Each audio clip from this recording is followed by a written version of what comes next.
Hello. Welcome to जिज्ञासा coaching centre.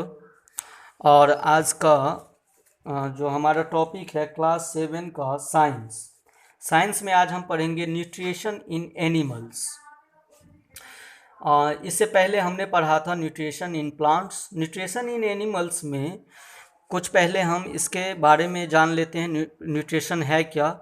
In the previous chapter you have learn that all living organism require food to survive. Animals cannot synthesize their food. They have to depend on ready-made food. All animals directly or indirectly depend on green plants for their nourishment.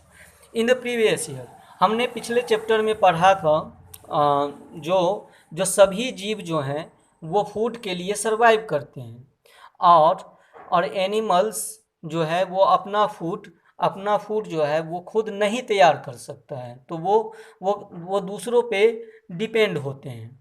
और मतलब दूसरों जीवों पे निर्भर होते हैं food के लिए। ऑल एनिमल्स डायरेक्टली और indirectly depend on green plants for their nourishment. तो सभी एनिमल्स जो हैं, सभी एनिमल्स वो चाहे प्रत्यक्ष रूप से या अप्रत्यक्ष रूप से वो ग्रीन प्लांट्स पे ही निर्भर होते हैं। Okay, the food eaten by animals mostly consist of complex substances. These complex substances cannot be utilized as such. और एनिमल्स के द्वारा जो भोजन, अधिकतर भोजन जो है एनिमल्स के द्वारा क्या होता है, हमें प्राप्त होता है। तो अधिकतर भोजन जो है वो एनिमल्स के ही द्वारा नहीं है। और हमें तो जैसे हम लोगों को एनिमल्स प्लांट से, जैसे हम लोगों को प्लांट से ज़्यादा भोजन फूड मिलता है, इसी तरह एक एनिमल को दूसरे एनिमल पे ज़्यादा जो है उसका फूड जो है, एक एनिमल को दूसरे एनिमल से के द्वारा ज़्यादा फूड प्राप्त होता है।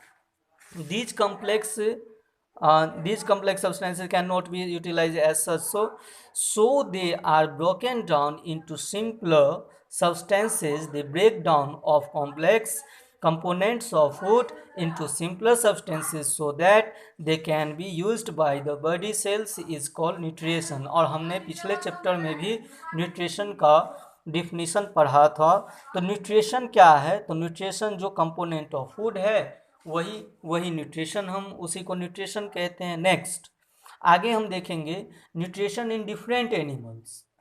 अब अलग अलग जानवरों में अलग अलग न्यूट्रिशन पाए जाते हैं। मतलब अलग अलग जानवरों में अलग अलग प्रकार के न्यूट्रिशन का रिक्वायर्ड होता है। The mode of taking food into body varies in different organism. तो यहाँ पे कुछ फूड के बारे में जो दिया गया है, डिफरेंट टाइप का ऑर्गेनिज्म है। फर्स्ट पॉइंट कुछ पॉइंट में दिया गया है। तो फर्स्ट पॉइंट ये कहता है most of the lower animals take food by engulfing is such as amoeba and paramecium or by holding the food with the help of tentacles as absorbed in hydra. ये देखो amoeba एक प्रकार का क्या है, सेल है। Amoeba cell है, ठीक है। तो ये इसमें एक ही प्रकार के, मतलब इसमें एक ही सेल होते हैं। अमीबा ऐसा एनिमल है या ऐसा जीव है जो एक ही सेल के बने होते हैं। और ये मतलब इन्फ्लुएंजिंग है, इन्फ्लुएंजिंग एनिमल है, सच एज एंड पैरामीशियम, या तो पैरामीशियम।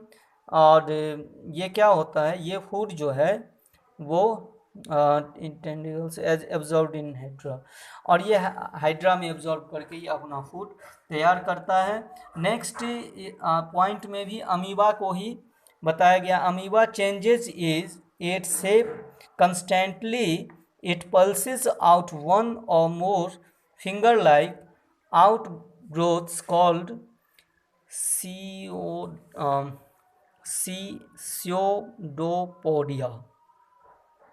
CO, Pisodopia, और false feet to catch its food. यहाँ पे अमीबा क्या करता है, ये अपने शेप को क्या करता है, चेंजेज करता रहता है, अपने शेप को चेंजेज करता रहता है, और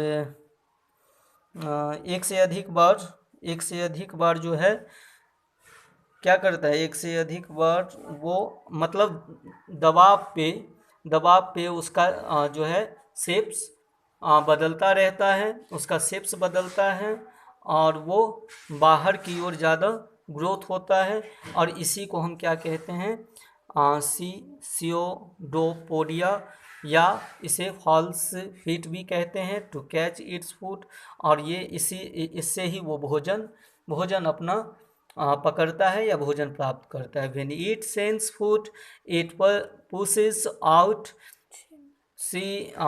पिसोडोपिया अराउंड द फूड एंड इन्फ्लुएंज। और फिर हम आगे हम अमीबा के आगे पढ़ेंगे, आगे का चैप्टर हम पढ़ेंगे डाइजेस्टिव सिस्टम। अभी कुछ पॉइंट दिया हुआ है तो फिर उसको हम आगे एक्सप्लेनेशन करेंगे और फिर डाइजेस्टिव सिस्टम पढ़ेंगे। Thank you.